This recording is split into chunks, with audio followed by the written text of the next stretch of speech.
Good morning. I'm Gerald Kelman, and I am the Senior Advisor for Organizing at the National Community Reinvestment Coalition, and we're very pleased to have you today. 4 years ago, Janet Yellen, at that time, head the Federal Reserve Bank, but currently, the Secretary of the Treasurer came to speak at NCRC, and she spent the whole time talking about workforce for an agency that principally has dealt with housing and small business. And there's a green light to begin to deal with workforce and jobs as part of the Community Reinvestment Act. And part of what we've done here at NCRC is try to build that out using a particular funding source, the most underutilized funding source for workforce in the country, SNAP Employment and Training Program run by the Department of Agriculture. In Pennsylvania, we met with Governor Tom Wolf and got his commitment to build out what now is less than $5 million coming to Pennsylvania to as much as $100 million in coming years. We piloted with a program in Philadelphia done with the Laborers Union, a union which historically has been under African-American leadership now for 70 years. And what we have developed with laborers is a diversity pre-apprenticeship, where the laborers are training African-American Latinos in Philadelphia and getting them ready for apprenticeships in all white unions. Particularly important when we look at the condition of infrastructure and the coming infrastructure bills. But today's session is to say that there's a way to do this that responds much more appropriately to minority communities, to women, to special groups who have been incarcerated, people in recovery, single moms, re-entering the workforce. And that's to look at grassroots organizations developing their own workforce programs. Most of there's a ton of money in the workforce. It almost all goes to state-run one-stop workforce centers and to colleges. And they don't do very well.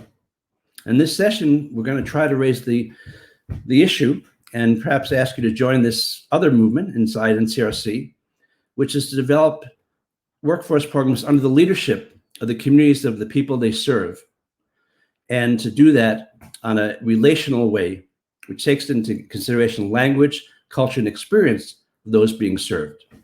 So we have three great speakers to talk about that today. And the first is Carlos Grapera.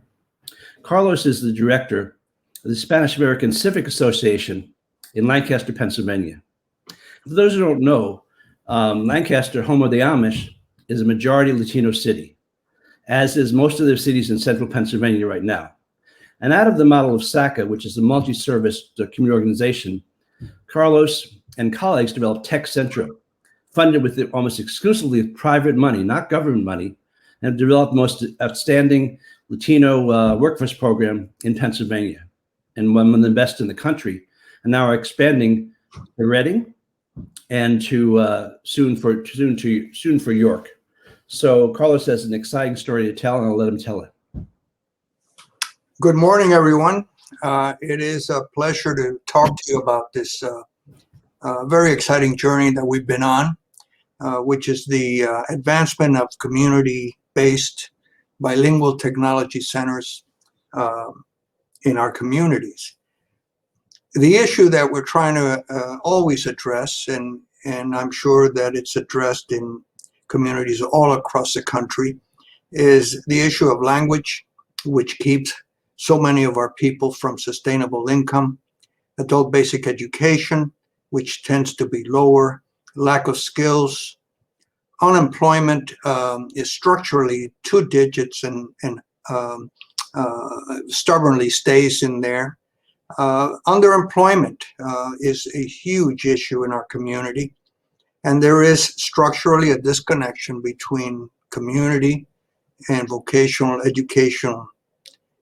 educational institutions, which tell us over and over again that they would like to be helpful. They simply don't know how to access the community.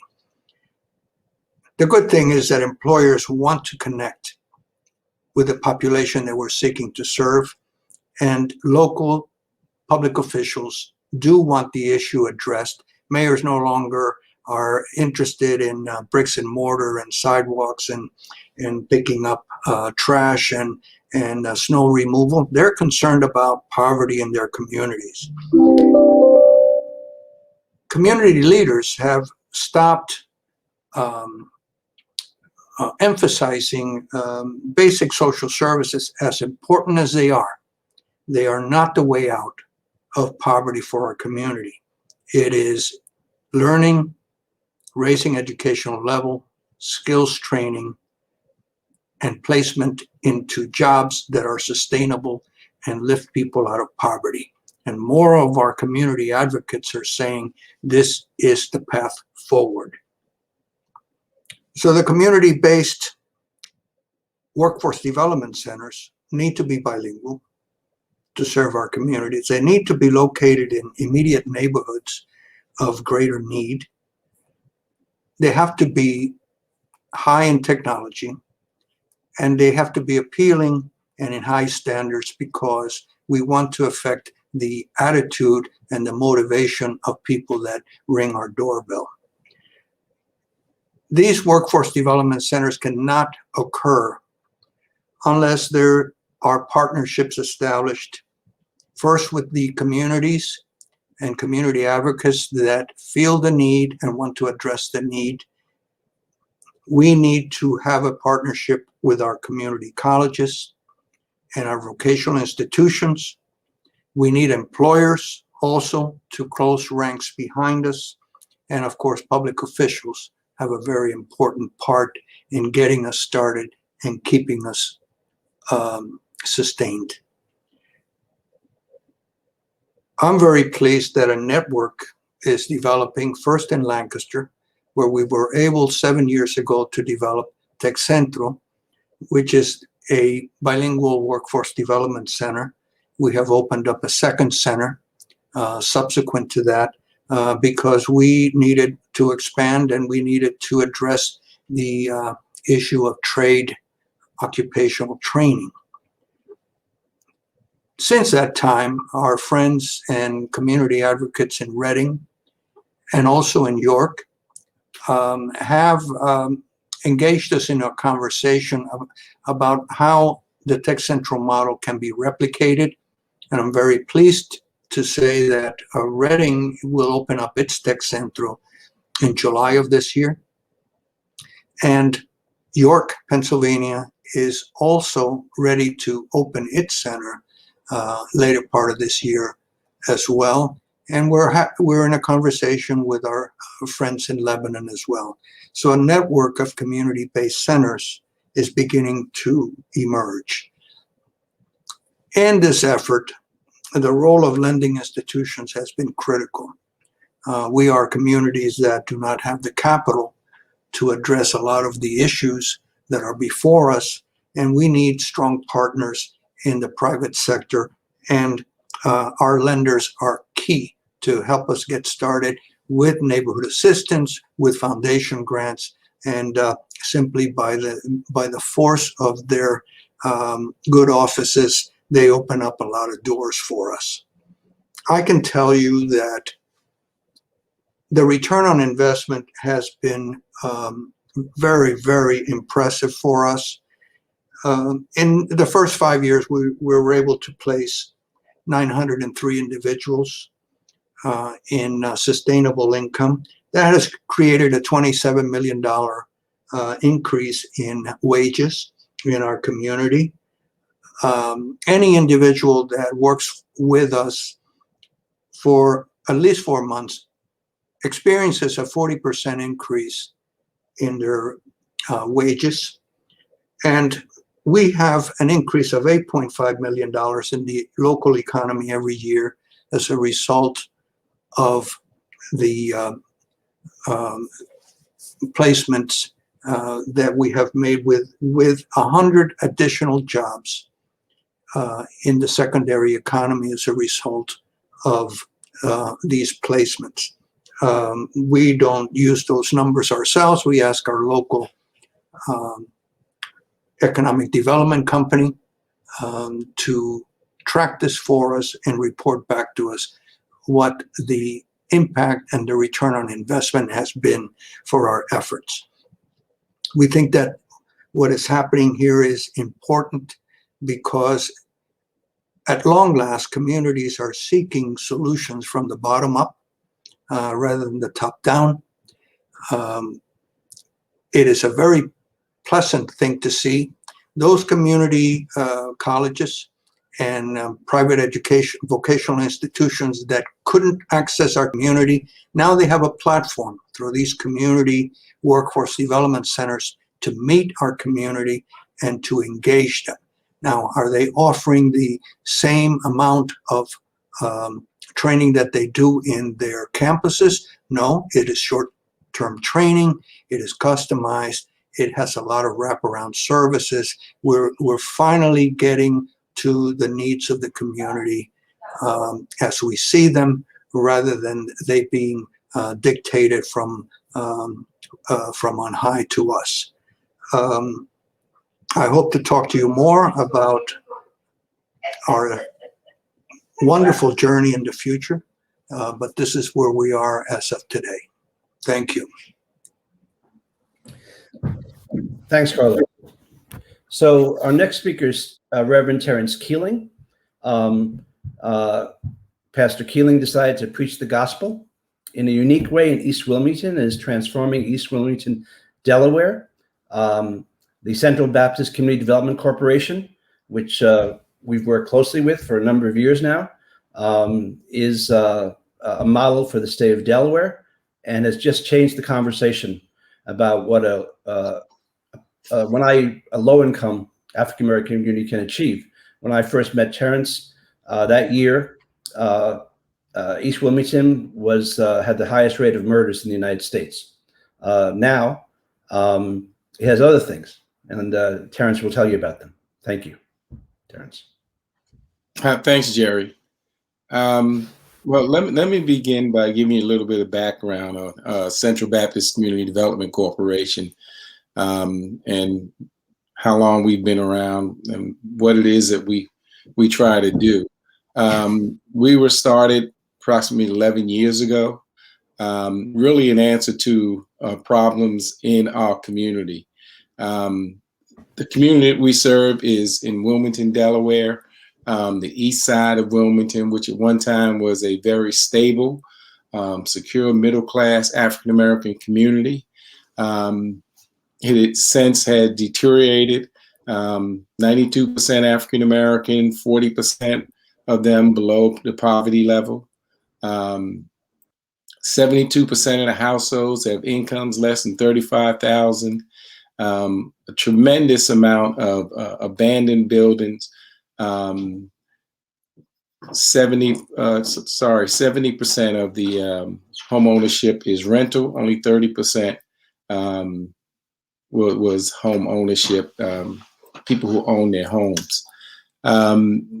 We set out really to revitalize the community, and we took a little bit different approach. Most people approach things based on a needs basis. We took an asset-based approach, which means that we went about looking at what do we have in the community in terms of institutions, in terms of people power, and how could we develop our community from within. Central Baptist Community Development Corporation is a not only faith-based, but it is a community-based organization. Majority of our board is made up of people who live, work, worship in the community. When we set out, we wanted to address three different things. We wanted to address housing stabilization, workforce development, and economic empowerment. And we say that they are mutually reinforcing pillars that we have built our program on, in that each one kind of works with and in tandem with the other. We started out by saying that we were going to address the housing situation in the community by rebuilding the homes that were abandoned, bringing them back online, and getting people to the point where they'd be in a position to own those homes so that we could address not only the highly transient rental situation, but get people who were emotionally and financially invested in the community. We did enlist some developers, and we ourselves became developers to address that problem. But the reason we focused on workforce is because we wanted people from the community to work on those houses as they were being done, and to be in a position to own those homes when they were brought back online. And that's really where our workforce development program started. We started out, like Jerry talked about, by partnering with a labor union. And we started out with doing two things: soft skills training. We put in a 60-hour workforce readiness training. Taught people, that there's more to going to the job than getting paid. You got to show up on Monday when you get paid on Friday. Financial literacy, we wanted them to understand money management.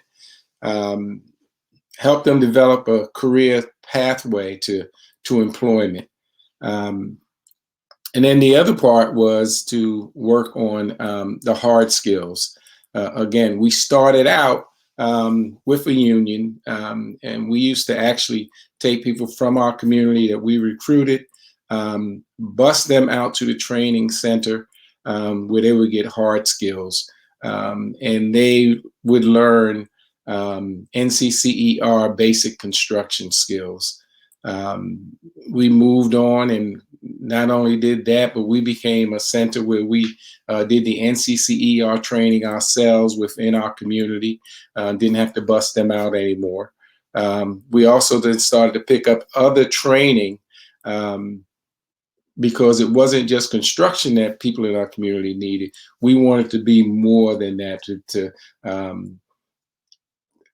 address the areas that were becoming in demand. So we brought in a copper wire cable and networking to deal with teaching them how to do things like, the fire copper cable wiring, welding, Microsoft Office. And we kept continuing to improve and add services to our training in what we offered. At the same time, we recognized that we needed to do more in terms of support. So we started to bring in wraparound services. And again, I want to emphasize that all of these things happened within the community. We trained a number of people, put a number of people to work, and we insisted that they would be in living wage jobs. These people the objective was to help raise their incomes and their level of earnings, and their basic way that they were living. And we did have some effect. Unfortunately, what happened is COVID hit for everybody. It affected us, but it was, while it was a bad thing, it was also a good thing. That is that it forced us to re-examine who we are and how we were going to meet the needs of our community. And in doing that, we basically redesigned ourselves. We went from being the East Side Rising Training Center to becoming the East Side Career Development Center. We went to a total online training. We now offer training in over 300 different courses. We now train in healthcare and things like nursing, RNs, medical assistants, dental hygienists. We do, again, the medical and skilled training, welding, constructing, building. We also have things in the area of computer science, even law and transportation. We do legal assistance, paralegals.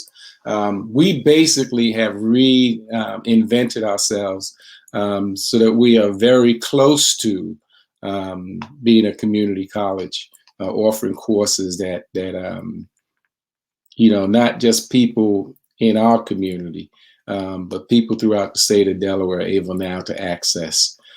So we have continuously been moving, working to improve. We partner with not only the Department of Labor, but Delaware Department of Health and Social Services.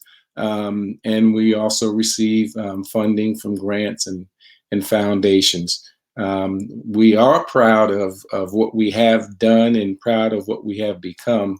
All of those courses that we now offer, all of them, when you graduate with a certification, transferable skills. You can use them anywhere you go. If you relocate to any place in the country, you have that certification in that particular field. So we have, constantly been improving, constantly been working. And again, there is a very strong community base behind all of this. We have people from the community that volunteer, and we make sure that we focus first and foremost on people from the community. So that's our story. We are proud of what we've done and always welcome the opportunity to tell that story. Thank you, Terrence. So Renee Manley is the Deputy Director of Strategic Initiatives for the Service Employees International Union. Renee and I go back a long way. In those years, I was training two organizers. One was in Chicago. His name was Barack Obama. Another was Renee Manley in Northwest Indiana. Renee is still organizing. I think Barack is just writing books right now. So Renee's going to talk about three different experiences. One is as the lead organizer for Interfaith Worker Justice, she saw the emergence of immigrant worker centers throughout the country. In recent years, she's been a moving force behind Black worker centers, particularly in Chicago, in Englewood. And with SEIU, part of the workforce of SEIU are people who go into homes, do home care, traditionally with not being paid what they are, not with the conditions and rights they need. And so Renee will bring to us kind of a perspective on the rights of workers and how we begin to address those in this situation. Thanks, Renee. Oh, Jerry Kilman, thank you for that. So as Jerry said, my name's Renee Manley, and I just want to thank NCRC, Jerry, my good friend, Jean Ishman, who's on the board of NCRC, for this invitation today. And I just really want to recognize Carlos and Reverend Keeling for the amazing work that their two organizations are doing. I just love hearing those stories about the community-based work that they're doing. I just want to go back to my early days as a community organizer, way back when I did my first Community Reinvestment Act training, way back, if many of you who might be a little older, remember Shell Trapp and Gail Sankata back in NTIC, when Jean Ishman and I did our first Community Reinvestment Act agreement in Northwest Indiana, back before they had casinos. Where we were able to leverage and get that first agreement done.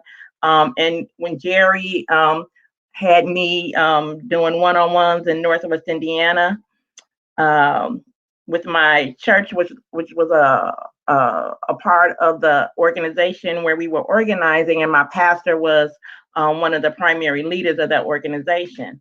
And, I bring all of that into this realm because basically, all of the organizing that we do, all the organizing that NCRC does, all the organizing, the services that Carlos and Reverend Keeling talked about, is really about how do we build power? How are we able to build power for workers? How are we able to build power for communities? How are we able to get things done for folks in our communities? Because quite frankly, if things are the way they always have been, then they don't need us. We don't need to be around. And we might as well be, one of those groups that Jerry talked about that are kind of part of the status quo. Because if we can't help them win anything, we don't need to be around. People don't need our help to lose. People's situations are bad enough without having another group around who's basically, just going to talk the same talk and not going to move anything and not going to get anything done. Quite frankly, they don't need to come to another meeting. They don't need to be on another Zoom call, on another conference call. They don't need to sign another petition for another group who's not going to be effective. There's too much going on. We got a pandemic. People, are trying to hold on to their jobs. They're worried about their kids. They're managing, virtual schooling and, trying to figure out, what they're doing as an essential worker and facing, dangerous situations as they're trying to make a living. They need somebody who's going to deliver, or at least going to try to deliver. And that's how, and so we got to be about how we use these situations, how we use these circumstances, how we're using our community power to deliver for the folks in our communities. And that's what I hear when I hear Carlos, when I hear Reverend Killing, and that's what I learned as a community organizer. So it's really not about the money. It really starts from the power. And that's what, I want to bring into this conversation today. Because that's when we started Black Worker Centers. That's really what it was about. We felt that Black workers didn't really have power and still don't have power, right? And it's about how are we building power for Black workers who are facing kind of a racialized political economy where they are exploited because of their race and because of their class. And so how are we going to develop unique ways to reflect how Black workers are being impacted? And how are we going to change things for Black workers?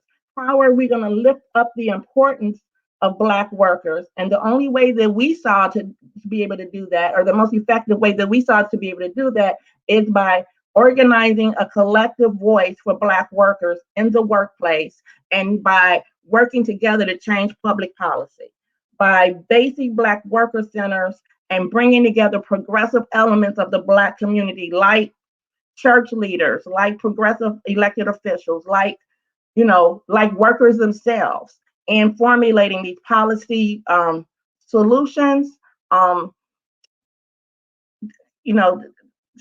Black union members, to formulate these policy solutions.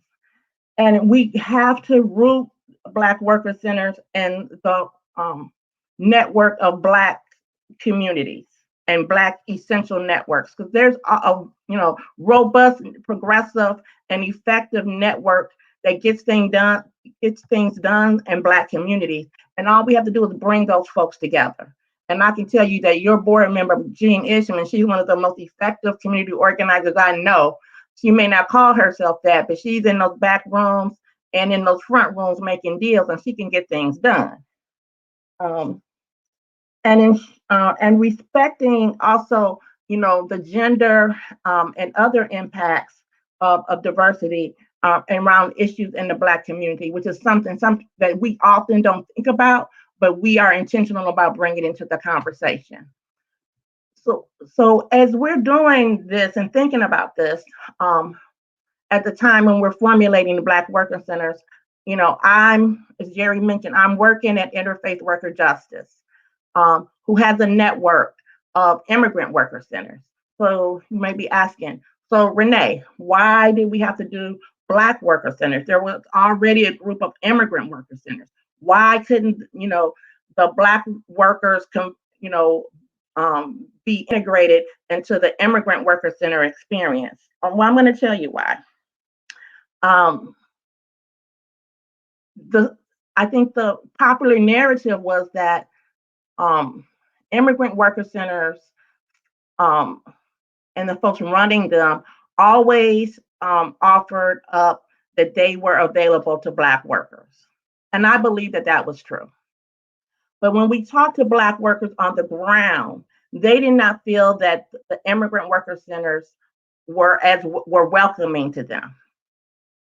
And then there was an issue that a lot of the Black workers that we were talking to, a lot of them had status issues. A lot of ex-offenders, quite frankly, returning citizens. And the immigrant worker centers at the time, we're talking maybe about 10 years ago, were not as equipped to handle the issues, criminal justice issues, returning citizen issues of Black ex-offenders, which were really a little different than the immigrant and citizenship issues of immigrant workers. They just did not have that experience. They did not have the expertise around those issues. And then a lot of the immigrant worker centers were really focused on wage theft. And wage theft for immigrant workers shows up a little differently than it shows up for ex-offenders who are African American. For immigrant workers at the time, a lot of the wage theft was showing up in, for instance, like employers would just disappear, or employers just wouldn't pay workers. For Black workers at the time, that was not how wage theft was occurring. Wage theft was more around misclassification. For example, saying that they were independent contractors instead of employees, or paying them under the table in cash instead of,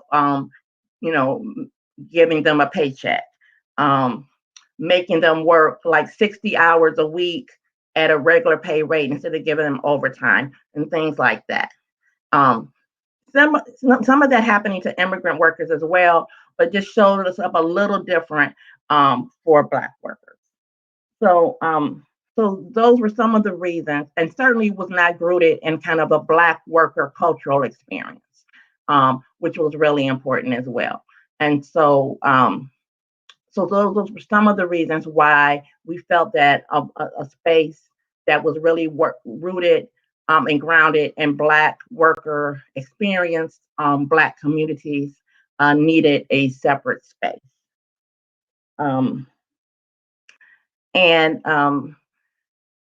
We think that, as this has evolved over 10 years, we think it was clearly the right decision, and have been working and collaborating with our brothers and sisters in the Immigrant Worker Center and in other ethnic worker centers over these past years. So it's been an exciting development as we have learned to work together and share our experiences in the worker center movement. So one of the things I will say about how we build power is that, when somebody wants to exploit you, they don't care who you are, because it's about power. And one of the things that we saw was these employers would, try to play the immigrant workers or the Latino workers against the Black workers who had status issues, right?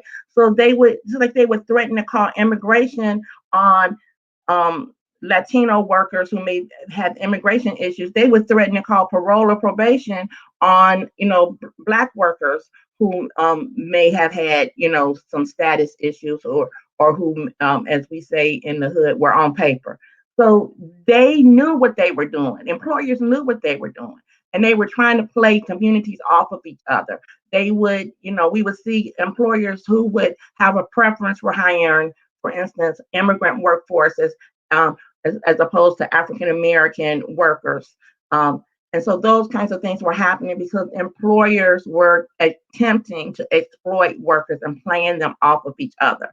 And so that was a key component of why workers needed to know what was going on, and we did not allow them to play off of each other. Workers needed to know their rights.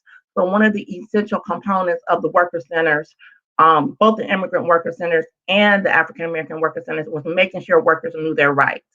And when we talk about knowing your rights, it's knowing everything from what is minimum wage, because we had workers who didn't know that, to knowing, health and safety rules and violations, because people didn't know that, to knowing what is sexual harassment, because we had young women working in, community-based retail establishments who did not know what sexual harassment is or was.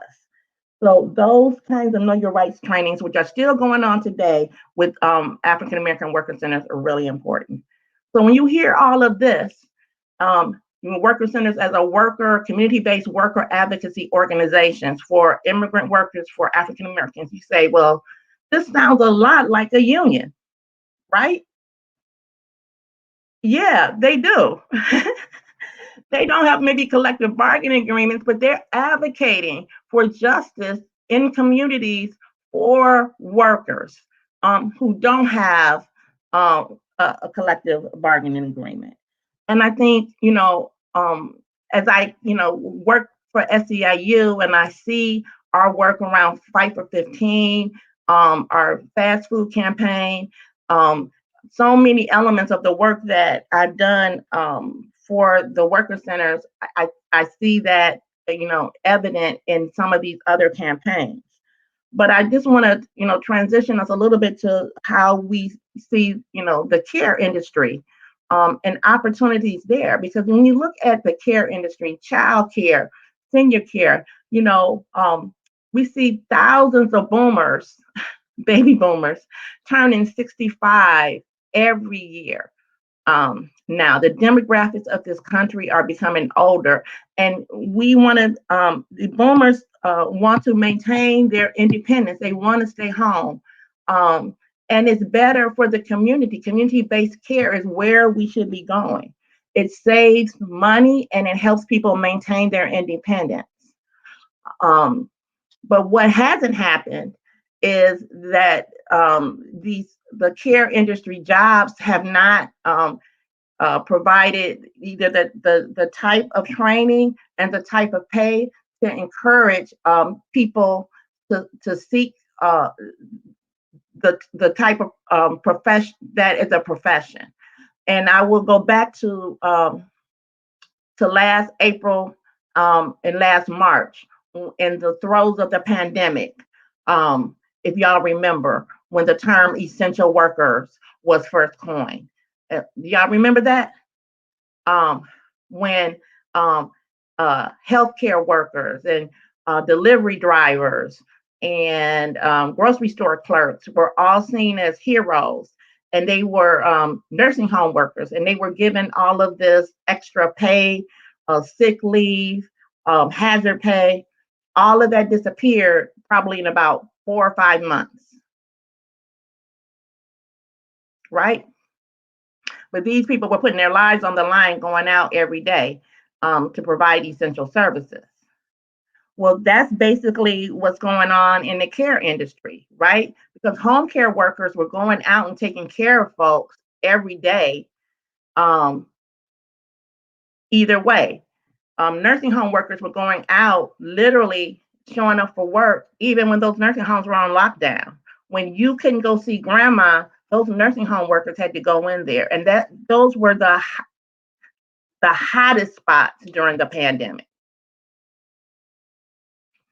And so we have to invest in care jobs. We have to invest in care personnel. We have to invest in making sure that those jobs are professionalized. We have to make sure that we are recruiting people into those jobs, and we have to make sure that those people get paid because we, want to avoid having, in 10 years from now, 5 years from now, people institutionalized in skilled nursing facilities. We want to be able to keep folks at home in their communities as independent as possible. And the way we do that is by increasing the number of home care providers who are able to go and make sure that you have, whoever has everything that they need to be able to stay independent in their homes. How does that training occur? Where does that money come from? That's part of the kind of soft infrastructure that we talk about in the Biden infrastructure plan, but I think there may be other opportunities to look at how we build training for those type of jobs, for security personnel.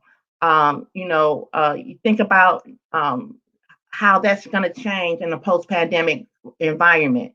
Used to go into an office building in a downtown in the urban area, and you have to show your ID to get signed into the building. Well, maybe now those security guards may have to do a temperature check, or they may have to limit how many people go into the elevator together. There may be some additional skills training that has to be done with those folks.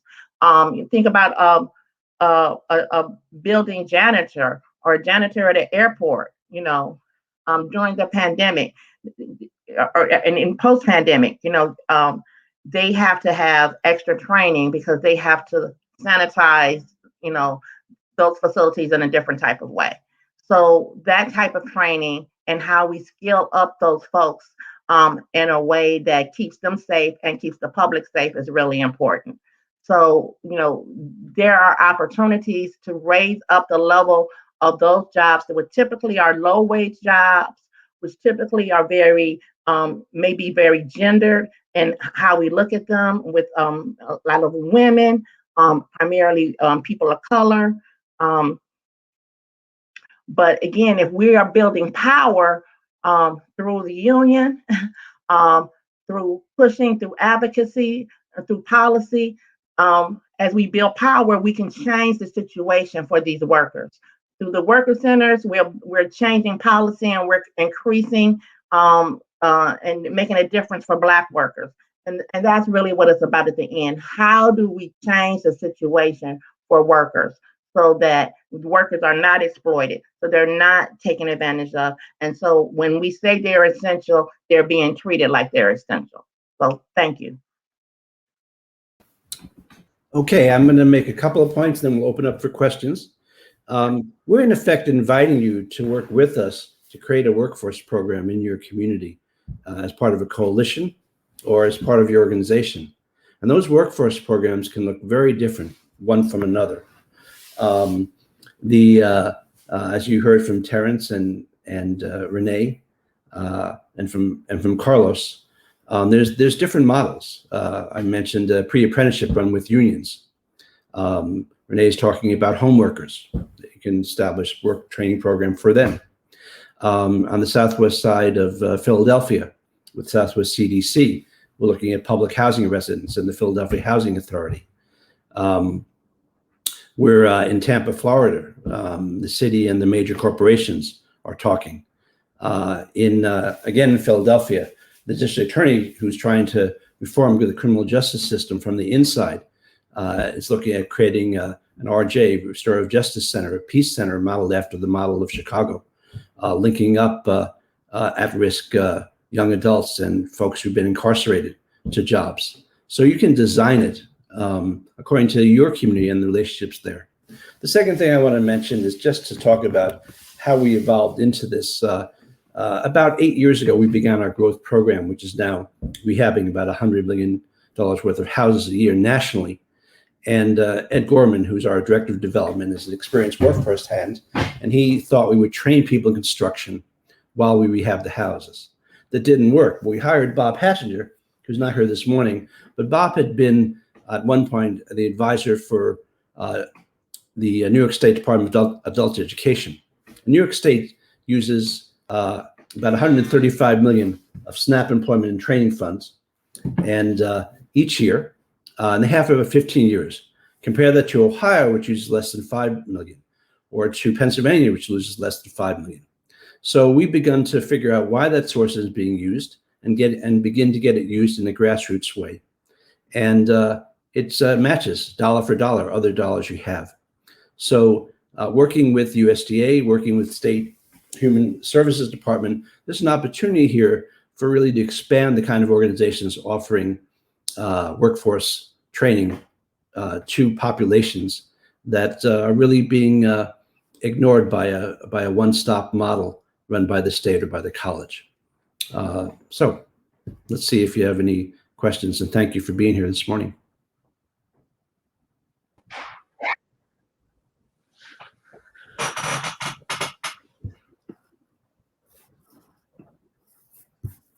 Okay, so I'll ask the questions.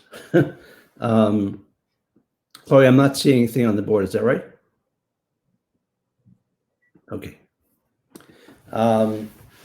So I guess anyone can take this one.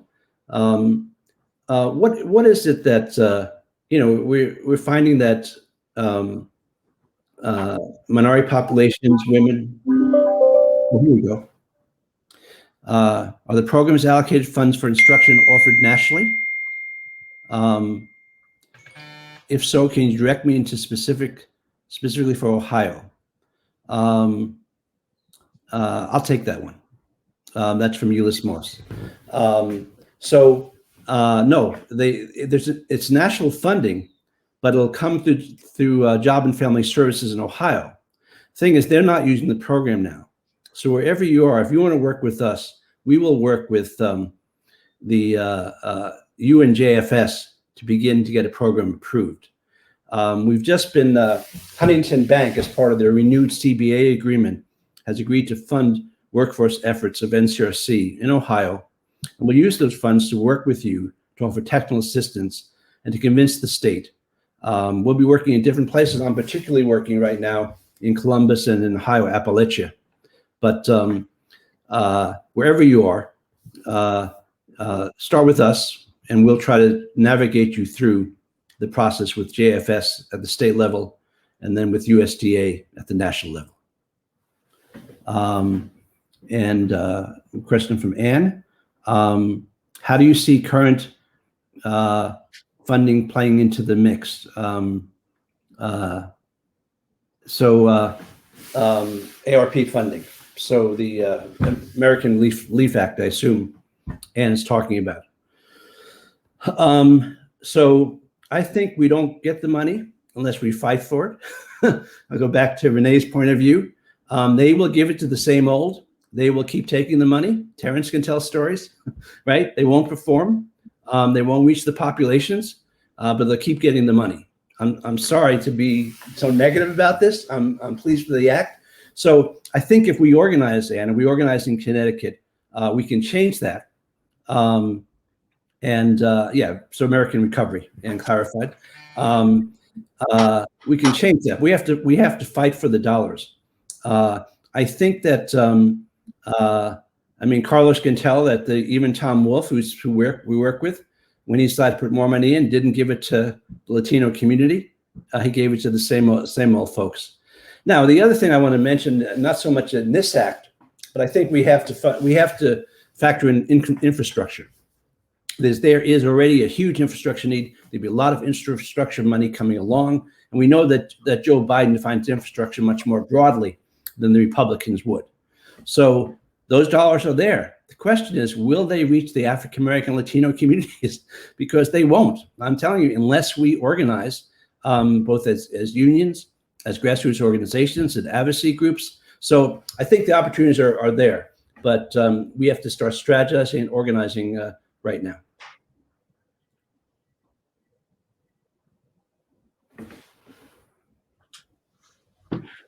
All right. I'm going to ask a question, Chloe, or is there another one you're going to send me? Okay. So why is it that the folks you work with, why do you think they're reluctant to go to the large one-stop state centers? What is it about those centers, and what is it about these alternative models that might be more effective? And I think each of you have an opinion about that. So let me start with Carlos and ask each of you to respond briefly to that. What is it about Tech Central, Carlos, versus the one-stop that makes people want to be there? Well, I think that these career links are serving and are being located in areas where they serve countywide populations, which means that oftentimes they're not in the city and they're not in the neighborhoods of need. So people have a problem getting there. The other thing is comfort. You want to walk into a building where people look like you. They speak your primary language and have a sensitivity as to what your particular needs are. I think those are the basic drawbacks. These community-based centers are located in the neighborhood, and they are staffed with people that look like the people that are ringing the doorbell trying to get in, and that makes all the difference, I believe. Terrence, and then Renee to the same question.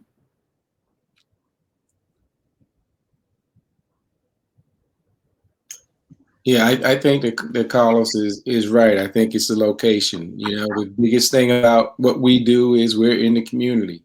We are community located, community connected, able to hear what's going on and respond.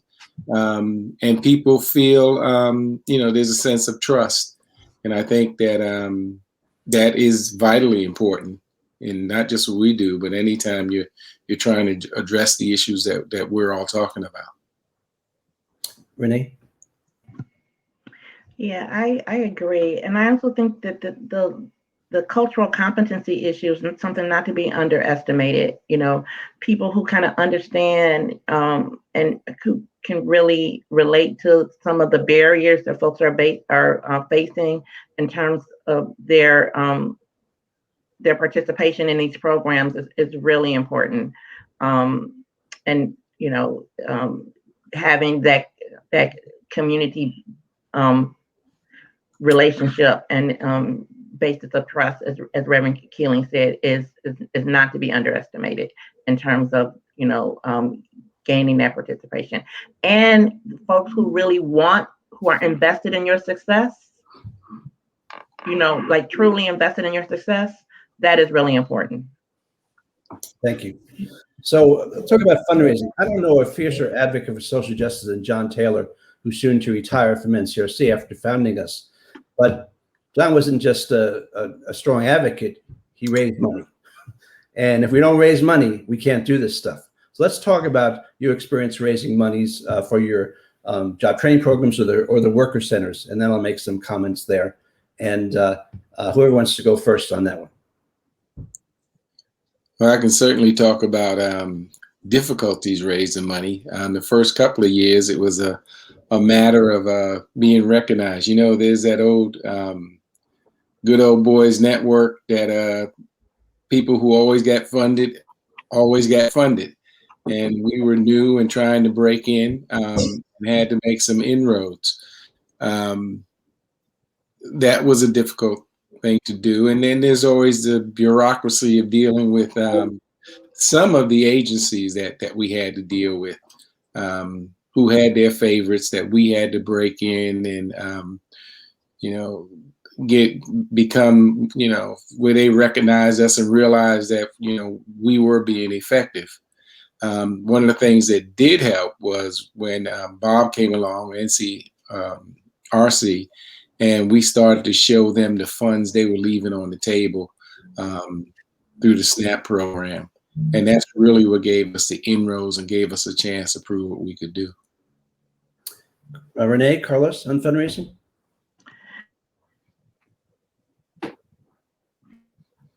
Jump in, please. I will say that for the Black Worker Center, I think that, you know, we face the dilemma of serving Black communities and being led by Black people, which is, you know, this creates a whole dynamic in the fundraising world. And I think that as we are, you know, really focused on how we build power, folks wanted us to maybe divert more to providing services. And we were very committed that we wanted to build our organizing model as a parallel to whether or not we provided services, that was our primary focus.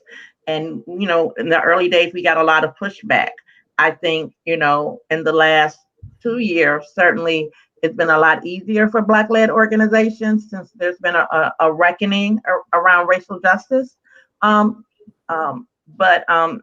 quite frankly, it shouldn't have taken that for our fundraising to evolve. And so, you know, hopefully, you know, there will be, you know, funders who will, you know, recalibrate on some of their past practices around funding organizations who are led by people of color. And Carlos, you've my first Carlos and I began talking, I think he was even resistant to taking government money. He built this out, Tech Center, out on private dollars. So you want to talk about that for a minute, Carlos?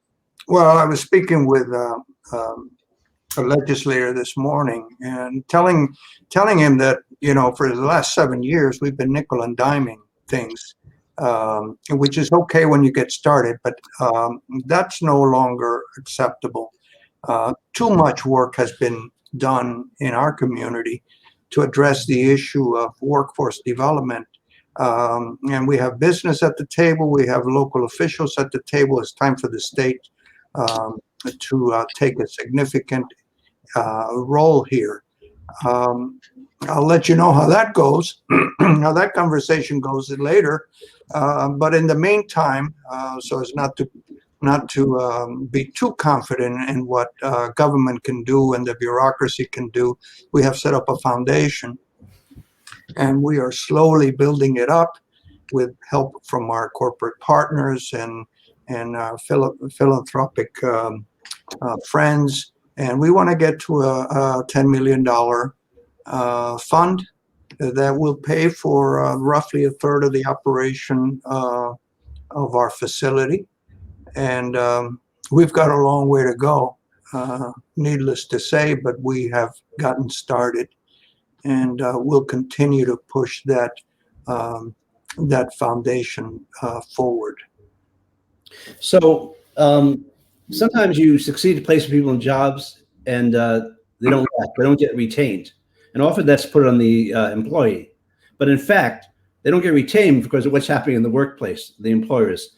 And so, if we try to, I'm going to give everybody a last word, but I want to say that we're doing two things here. We're actually trying to deliver jobs for people, helping them take another step in their life. It's technical work. It has to be accurate.